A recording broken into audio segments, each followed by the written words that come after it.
Assalamualaikum warahmatullahi wabarakatuh.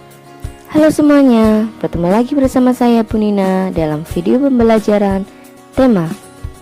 Kali ini kita akan belajar tema 3, subtema 3, pembelajaran 4, 5, dan 6. Kita mempunyai kewajiban menjaga lingkungan. Apa yang akan terjadi jika kita tidak melaksanakan kewajiban kita? Nah, di sini ada 3 gambar. Yang pertama yaitu gambar penggundulan hutan, yang kedua gambar banjir, dan yang ketiga adalah gambar tanah longsor. Untuk yang pertama yaitu gambar hutan gundul. Penyebabnya penebangan hutan secara liar. Dampaknya bagi lingkungan yaitu lingkungan menjadi rusak. Dan dampak bagi masyarakat kesulitan mendapatkan air bersih. Kemudian sarannya sebaiknya hutan tidak ditebang sembarangan. Untuk gambar yang kedua yaitu banjir. Penyebabnya hutan gundul dan pembuangan sampah sembarangan.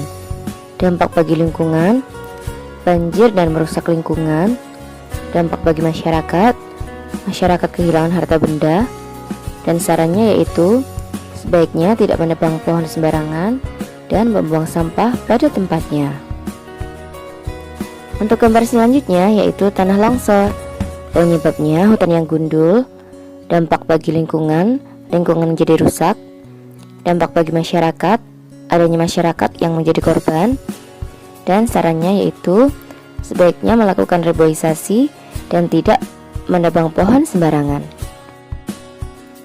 Apa dampak dari tidak melaksanakan kewajiban terhadap lingkungan?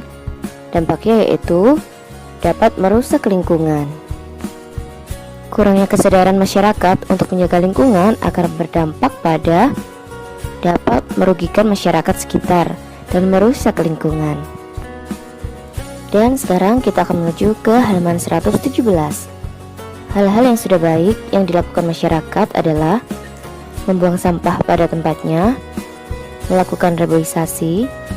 Reboisasi itu penghijauan ya anak-anak, menggunakan sepeda pancal, melakukan kerja bakti, dan menyediakan tempat sampah.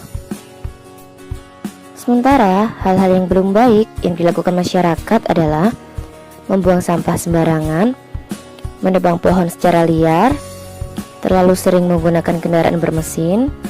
Seperti yang kita ketahui anak-anak, ketika kita terlalu sering menggunakan kendaraan bermesin, itu akan menyebabkan polusi udara. Kemudian enggan mengikuti kerja bakti dan tidak disediakannya tempat sampah. Dan sekarang kita akan menuju ke pembelajaran 5, yaitu pada kitab tema 3 halaman 121. Apa yang telah kamu lakukan sebagai wujud cinta terhadap lingkungan? Ayo ceritakan. Menjaga keseimbangan dan kelestarian sumber daya alam merupakan tugas kita bersama. Ada banyak cara yang bisa kita lakukan, dimulai dari hal yang kecil hingga besar. Tuhan menciptakan sumber daya alam untuk dapat dimanfaatkan oleh manusia. Pemanfaatan sumber daya alam secara bijak adalah hal yang sangat penting untuk keseimbangan dan kelestarian alam. Sikap bijak tersebut merupakan wujud kecintaan terhadap lingkungan. Sekarang tulislah contoh dan bukan contoh serta ciri-ciri mencintai lingkungan. Kemudian tulislah kesimpulannya. Untuk contoh mencintai lingkungan yaitu membuang sampah pada tempatnya, melakukan kerja bakti membersihkan lingkungan sebulan sekali, membuat bak penampung sampah, menanam pohon di sekitar rumah, memisahkan sampah organik dan anorganik.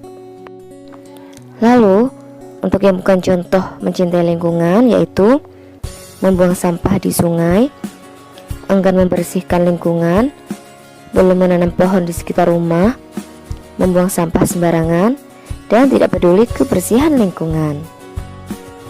Kemudian ciri-ciri mencintai lingkungan yaitu peduli terhadap lingkungan, membuang sampah sekecil apapun pada tempat yang telah disediakan, tidak senang apabila ada orang yang membuang sampah sembarangan. Dan kesimpulannya yaitu mencintai lingkungan adalah kewajiban seluruh masyarakat. Dengan menjaga lingkungan, kita akan memberikan hak orang lain untuk hidup nyaman. Dan sekarang kita akan menuju ke pembelajaran 6. Sebelumnya kamu telah menulis laporan tentang hasil wawancara. Ayo, presentasikan laporan tersebut dalam kelompok. Untuk pertanyaan nomor 1, yaitu yang ada pada kitab tema 3 halaman 130. Sebutkan ciri-ciri pertanyaan yang baik untuk wawancara. Jawabannya yaitu sesuai dengan topik yang dibicarakan, menggunakan bahasa yang baik dan benar, antar pertanyaan berkesinambungan, dan intonasi dalam bertanya tidak terlalu cepat dan tidak terlalu lambat. Untuk pertanyaan nomor 2, sikap dan keterampilan apa saja yang diperlukan ketika melakukan wawancara? Jawabannya yaitu bersikap sopan dan santun, tidak memotong pembicaraan, dan memandang ke arah narasumber atau informan. Untuk pertanyaan nomor 3, mengapa kita perlu menjaga keseimbangan dan kelestarian hewan? Jawabannya yaitu untuk melestarikan keanekaragaman hayati yang bermanfaat bagi ilmu pengetahuan dan masyarakat, serta menjaga keseimbangan ekosistem agar kehidupan di muka bumi tetap berjalan dengan baik. Untuk pertanyaan nomor 4, apa hak dan kewajiban kita terhadap hewan? Hak kita yaitu kita boleh merawat hewan, dan kewajiban kita harus merawat hewan dengan baik. Selanjutnya untuk pertanyaan nomor 5, apa saja yang dapat kita lakukan untuk melestarikan hewan langka? Jawabannya yaitu melakukan penangkaran hewan langka, mendirikan perlindungan tempat-tempat hewan langka seperti suaka marga satwa, kebun binatang, dan cagar alam. Sampai di sini pembelajaran kita di video kali ini. Semoga bermanfaat bagi kita semua. Jangan lupa sholat 5 waktu dan tetap semangat ya. Semoga kalian sukses selalu. Terima kasih. Wassalamualaikum warahmatullahi wabarakatuh. Bye bye.